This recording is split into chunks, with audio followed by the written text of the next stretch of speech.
queridos amigos, bienvenidos a un nuevo capítulo En Equilibrio, séptima temporada, con este nuevo formato en que estamos, en Zoom, pero sobre todo con lo más importante, entrevistando a partir de esta séptima temporada, en paralelo a un alto directivo y a una alta directiva a la vez, en equilibrio de género. Así que muchas gracias por acompañarnos una vez más y vamos con nuestro programa. Javierito, ¿cómo está mi querido Javier? Muy bien, pues honrado de estar arrancando en una séptima temporada. ¡Wow! Séptima temporada. Javier, hemos entrevistado a más de 100 personas en todos estos años. Ahí Hemos aprendido estuvimos en el algo, primer programa, así que soy el panelista sobreviviente, voy a decirlo así. Panelista fundador, iba a ser creo que sobreviviente, panelista ya honrado, honroso, todo. Bueno, y en muchas gracias Javier por una vez más seguir acompañándonos y entregándonos toda tu sabiduría, amabilidad y ese encanto que tienes de ser humano maravilloso. Y nos acompañan hoy día, vamos a entrevistar a dos altos ejecutivos.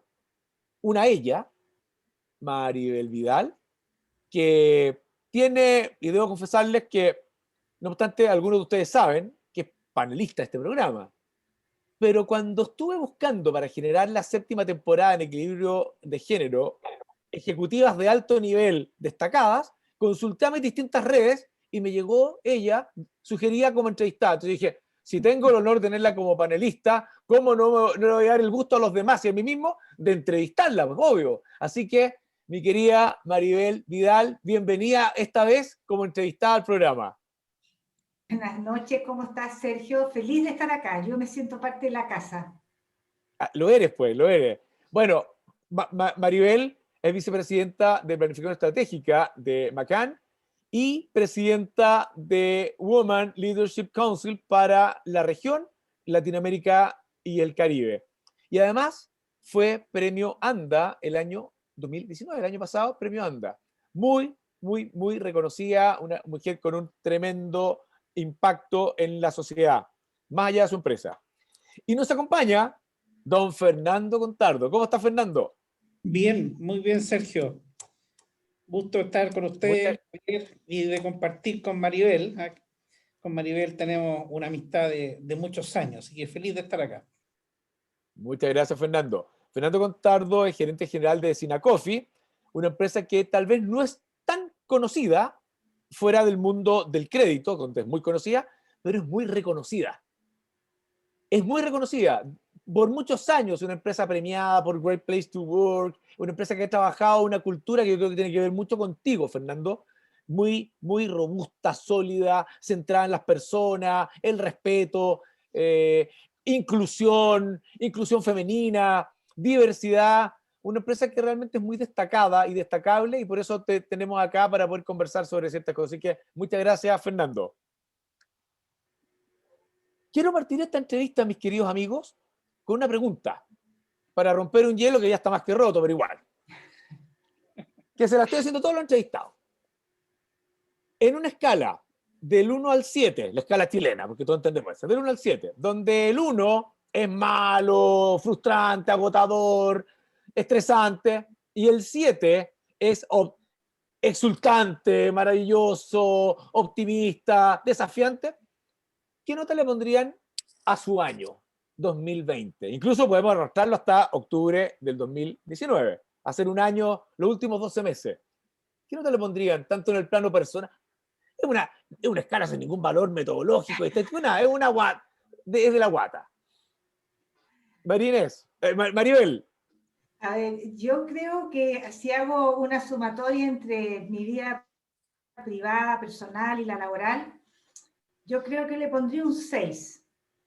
Y lo que le faltaría para el 7, porque la verdad que si yo miro hacia atrás tengo más aprendizajes que otra cosa, lo que faltaría para el 7 probablemente es la ausencia del contacto personal y físico en general. Yo creo que esa parte es el único aspecto que yo diría es negativo, porque, bueno, ha quedado más que claro que todo aquello que tomamos por garantizado tiene mucho valor, ¿no? El vernos.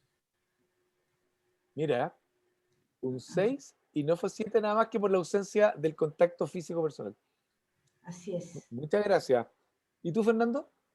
Mira, buena pregunta. Y la verdad que yo no sabía que iban a hacer esa pregunta y tampoco me había puesto de acuerdo con Maribel, pero yo le pongo una buena nota, le pongo una nota muy buena, porque yo quiero partir de la gratitud, de la gratitud de tener a mi familia sana, de estar yo sano, de que los colaboradores de la empresa y sus familias también están sanos, de que la empresa ha podido funcionar.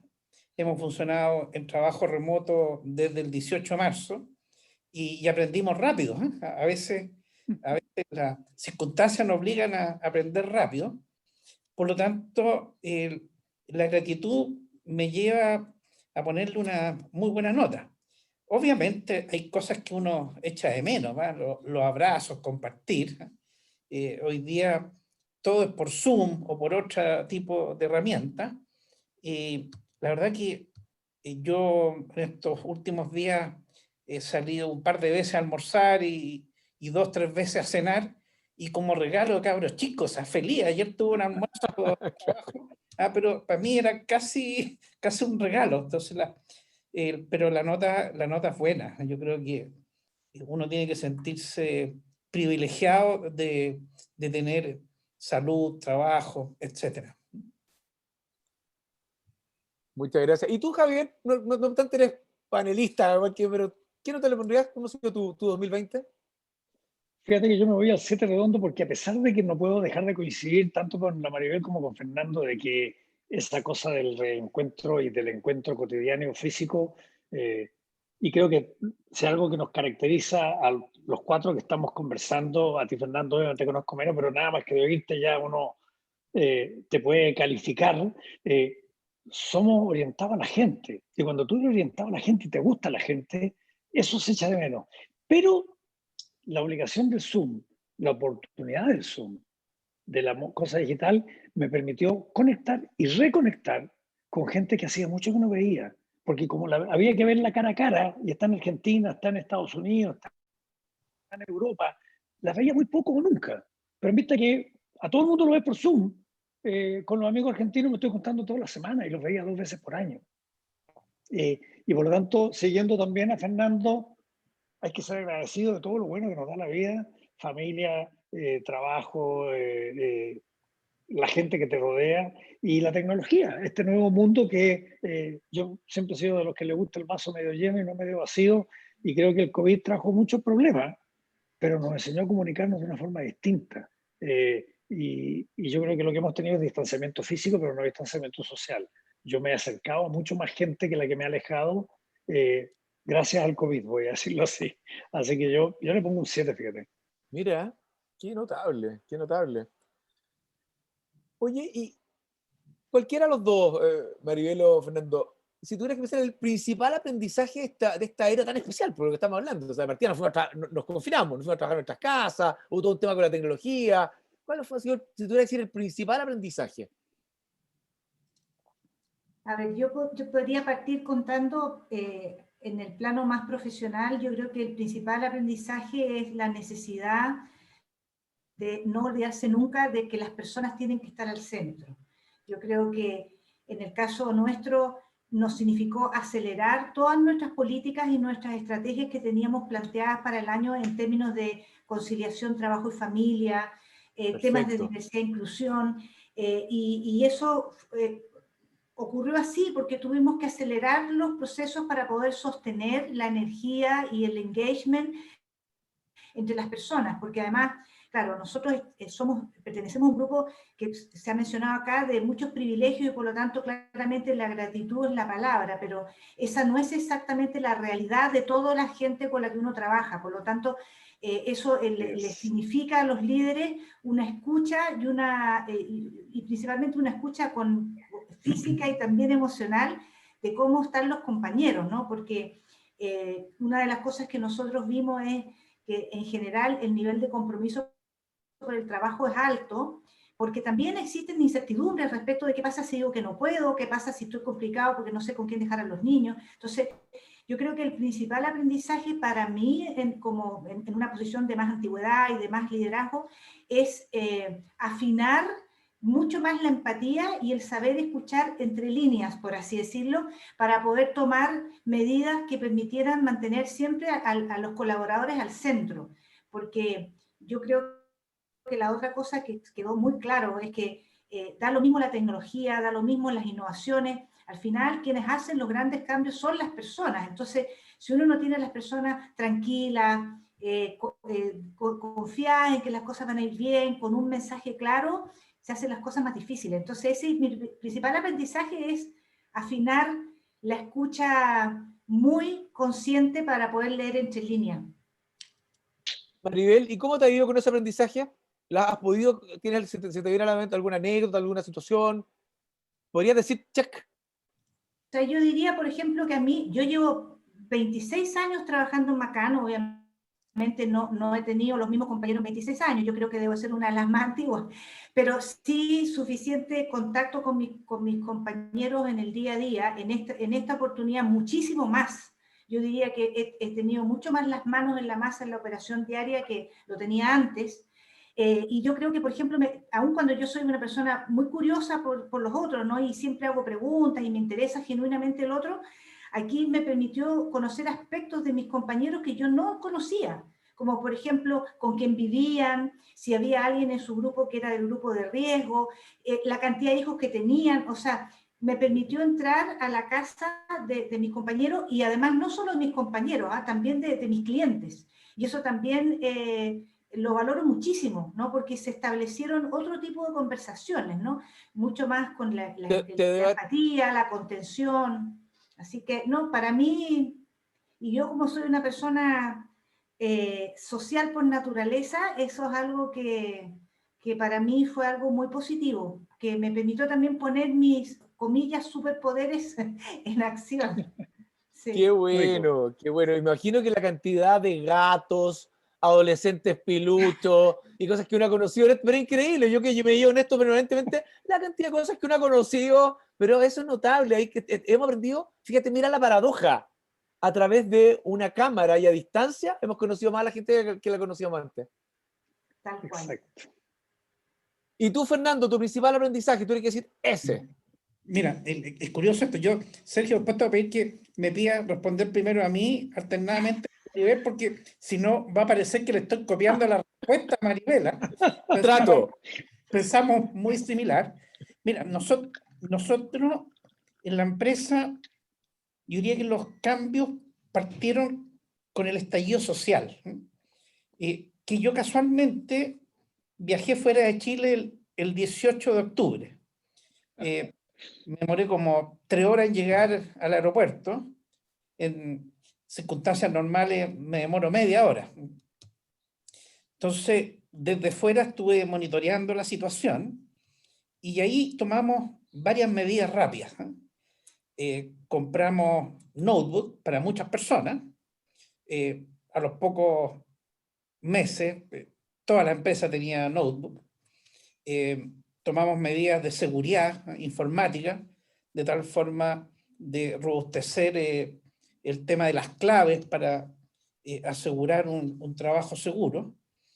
Y cuando llegó la pandemia, ya el tema tecnológico lo teníamos resuelto. Y el tema tecnológico es más fácil de resolver.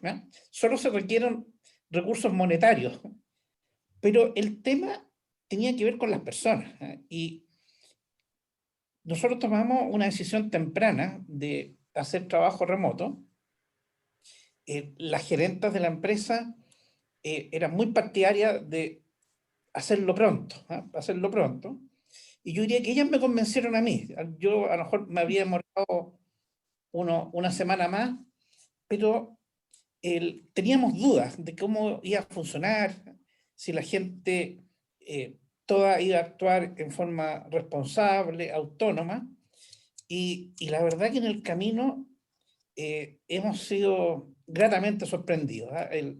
La gente ha respondido muy bien, muy responsable.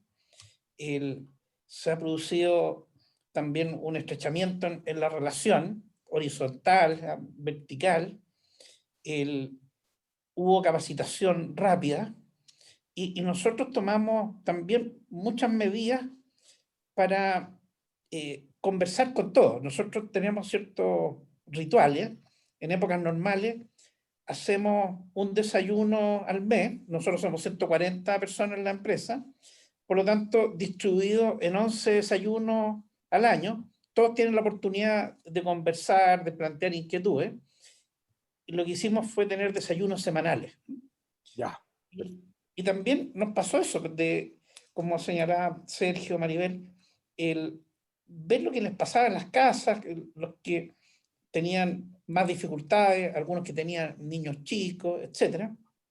Y generamos mucha cercanía con las personas y además creció mucho la confianza. Yo diría que ese fue un aprendizaje desde lo abstracto de pensar cómo íbamos a funcionar a evidenciar que estábamos funcionando bien. Por lo tanto, el balance y el aprendizaje en ese sentido ha sido muy positivo.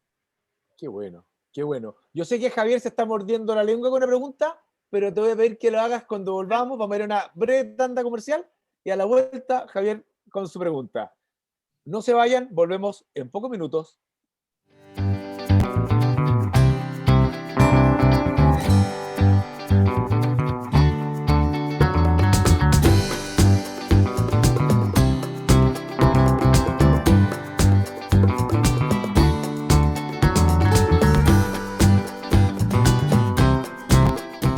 Estamos de vuelta en Equilibrio, conversando en esta oportunidad con Maribel Vidal y con Fernando Contardo. La conversación va volando. Javier. Yo tengo que primero quedarme con lo último que dijo Fernando, que me parece extraordinario, particularmente en Chile. Aumentó la confianza. Chile es uno de los países más desconfiados del mundo. Por lo tanto, la primera pregunta va para Fernando, para respetar su solicitud, y que tiene que ver con eso. ¿Qué le aconsejarías tú a los que nos están escuchando de esto es lo que ustedes pueden hacer en su empresa, en su grupo? Si hay algo que nos ayudó a nosotros a robustecer, aumentar, crecer la confianza como equipo, es tal cosa, hagan esto. Porque eso cambia Chile. Ya no solo cambia tu empresa, cambia Chile. En el que profunda la pregunta. Mira, yo pienso, Javier, que obviamente lo que nos ocurrió en este proceso fue un crecimiento de la confianza, ¿no? Porque partimos de una base buena, ¿no? Si en definitiva lo que nosotros no sabíamos cómo iba a ocurrir era cómo se iban a comportar las personas al no tener al supervisor, al jefe, en una cercanía física. Nosotros tenemos evaluaciones de desempeño, todas las personas tienen metas que cumplir, la gente tiene objetivos, y por lo tanto, a lo mejor éramos nosotros, los gerentes, que no nos habíamos dado cuenta de que en realidad no era la cercanía física entre los colaboradores y sus jefes lo que hacía que se cumplieran en gran parte los proyectos y las metas, sino que las personas eran responsables y en segundo lugar, hay supervisión a distancia. Se puede tener este tipo de conversaciones por estos canales. Yo creo que el tema es capacitar bien a las personas, empoderarlas, ir dándole responsabilidades, medir por resultados, hacer evaluaciones. Y la evaluación tiene que ser un proceso serio, donde Claro. los jefes tienen la oportunidad de reconocer los buenos desempeños, pero también ayudar a mejorar las debilidades que una persona puede tener. El jefe tiene que actuar como coach, y la empresa tiene que entregar herramientas de capacitación. Yo creo que al final, y para cerrar la respuesta, yo creo que las personas, en la medida que ven que que se les reconoce, que se les dan posibilidades, que se les permite que puedan usar sus capacidades, van a tratar de dar lo mejor de sí. La gran mayoría de la gente termina actuando así. Así que la verdad que parte del aprendizaje tenía que ver con cosas que no la habíamos visto. Fíjate que dijiste algo, Fernando, antes de que Maribel nos cuente de su lado, pero dijiste algo sin incluirlo como este es el consejo que doy, pero dijiste, aprendimos a confiar desde arriba que el equipo, su productividad tenía que ver con ellos y no con el policía al lado. Y por lo tanto se puede hacer supervisión a distancia, se puede aplicar tecnología, pero quieres mejorar la confianza de tu equipo y el consejo que tú nos diste fue confía en el equipo primero. No te van a defraudar. Y eso creo que es un paso súper importante para todos los que hemos estado y estamos en posiciones de liderazgo en cualquier órbita de la vida. Y para ti, Maribel, y en el equipo de McCann, que desde el punto de vista global como empresa, las cosas cambiaron mucho más violentamente que para uno que está instalado localmente, porque se murieron los viajes, se murieron las grandes reuniones, se murieron una cantidad de cosas. ¿Cuál ha sido ese aprendizaje, ese consejo que tú nos darías a nosotros para decir, miren, hagan esto que les va a cambiar su vida, que lo hemos aprendido en estos últimos 12 meses? Mira, yo diría que los aprendizajes son muy similares a los que mencionó Fernando, y yo agregaría como 3 variables que complementan las observaciones que hizo Fernando. Yo diría, por un lado, el que los líderes fuéramos más flexibles. Yo creo que, o sea, para incrementar la confianza, yo creo que hay que una transformación más de ese líder más vertical, más autoritario, más marcando la pauta, a un líder más como coach, ¿ya? Un líder que genera espacios de confianza para que los equipos de trabajo se autogestionen, ¿no? Yo creo que, para eso hay que ser bien flexible, ¿no? Y eso en sí mismo es un acto de confianza, ¿no? De tener fe de que el equipo va a hacerlo bien. La segunda cosa que yo diría tiene que ver con la comunicación constante, en el sentido de mantener a los equipos comunicados de lo que va pasando, de lo bueno y de lo malo. Esa es una de las cosas que a nosotros yo creo que nos sirvió mucho, que siempre fuimos contando lo que iba a pasar. Las primeras medidas que tomamos, por ejemplo, respecto de contarle a la gente todas las medidas que habíamos tomado para reducir costos. Porque en el caso nuestro, en una agencia de publicidad, desde el momento en que se afectan nuestros clientes, también hubo un impacto en nuestros fees, en nuestras inversiones, etc. Y por lo tanto eso tuvo un impacto en el presupuesto destinado, ¿no? Entonces, por un lado eso, de ir contando, mira, estamos haciendo esos recortes, estamos haciendo esos ajustes para evitar tener que tomar medidas más drásticas, y ese tipo de cosas la gente lo valoraba, ¿vale? Es decir, no hacía falta estarles contando todo el tiempo las noticias buenas. Y yo diría, la tercera cosa, yo creo que para generar confianza, es los líderes, que los líderes tienen que walk the talk, o sea, tienen que realmente ser el mejor ejemplo. Yo creo que aquí no funciona si es que el líder dice cosas, si es que no lo encarna, ¿no? Yo creo que en ese sentido es importante.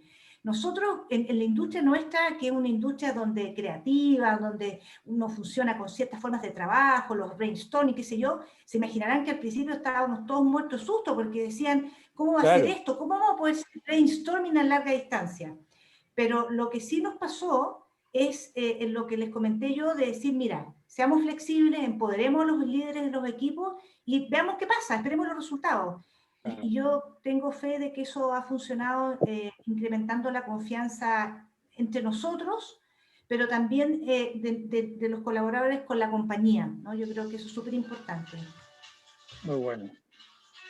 Oye, increíble, fíjate que ayer en una conversación muy similar con Soledad Obando, a quienes todos ustedes seguro conocen, una gran gerenta, tremenda trayectoria, hablamos ella decía, el rol de los líderes es clave para encarnar toda la preocupación, la confianza, todo, o sea, y decía, y yo le pongo incluso una vez yo, los mando en medio, más que nadie.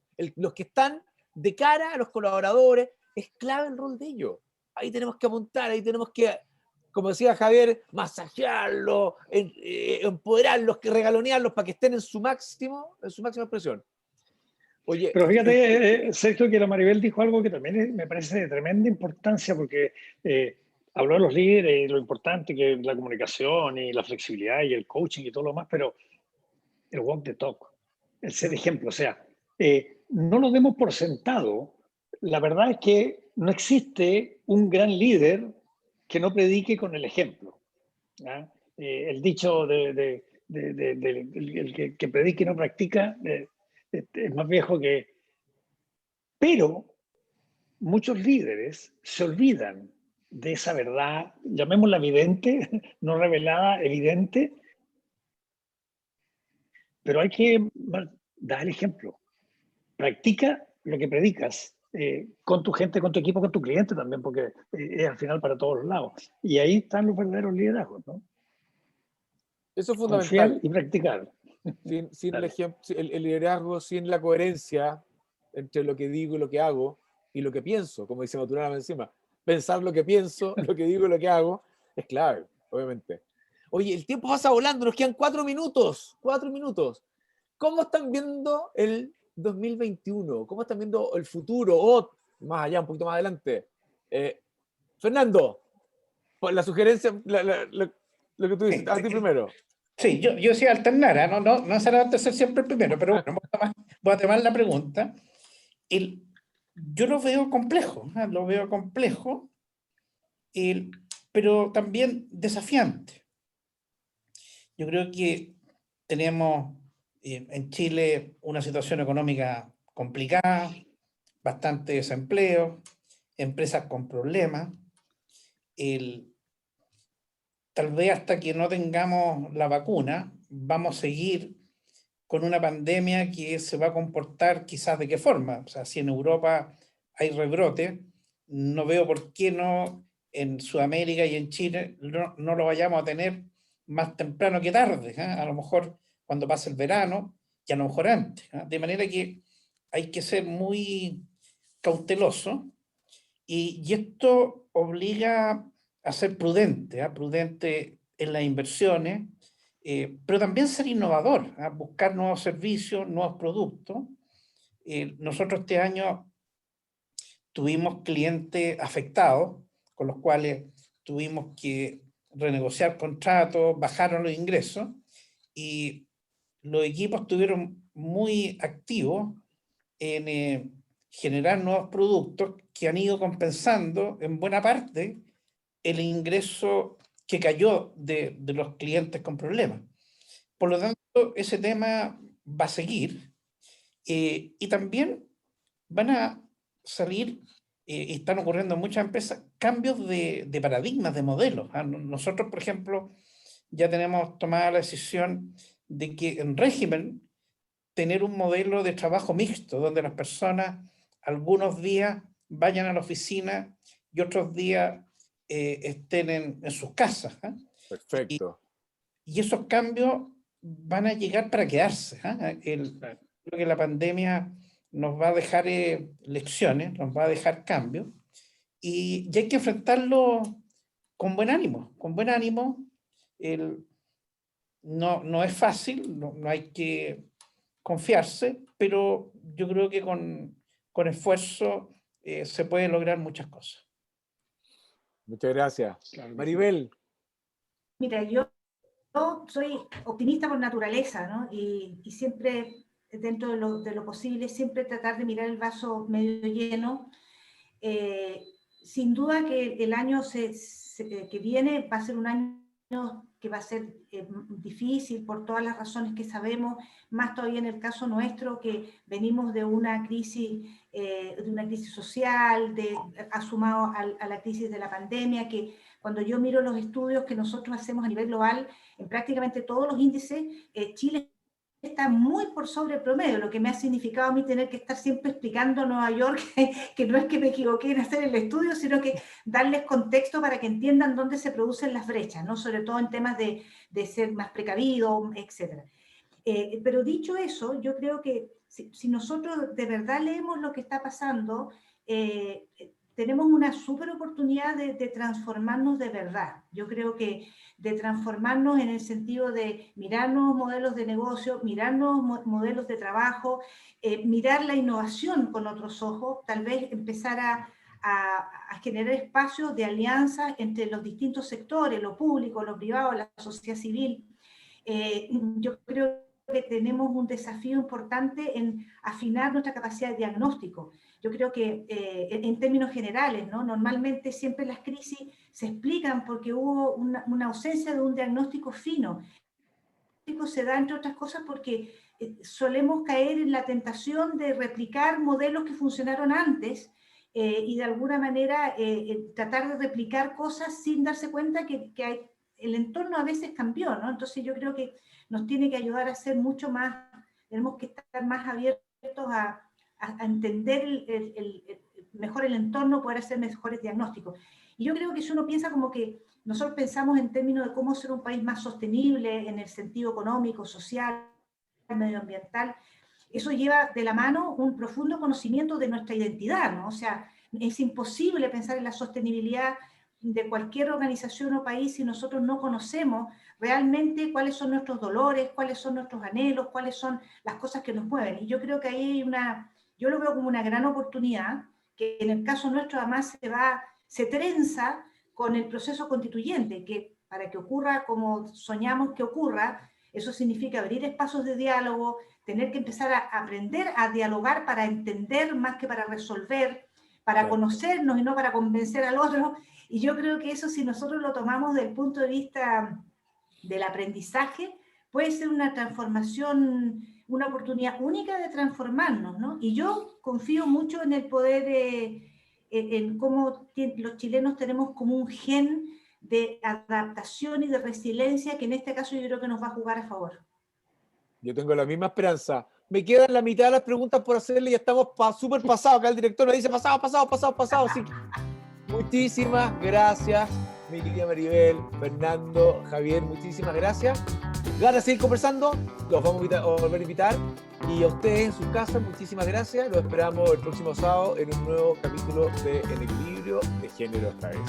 Hasta la próxima, nos vemos.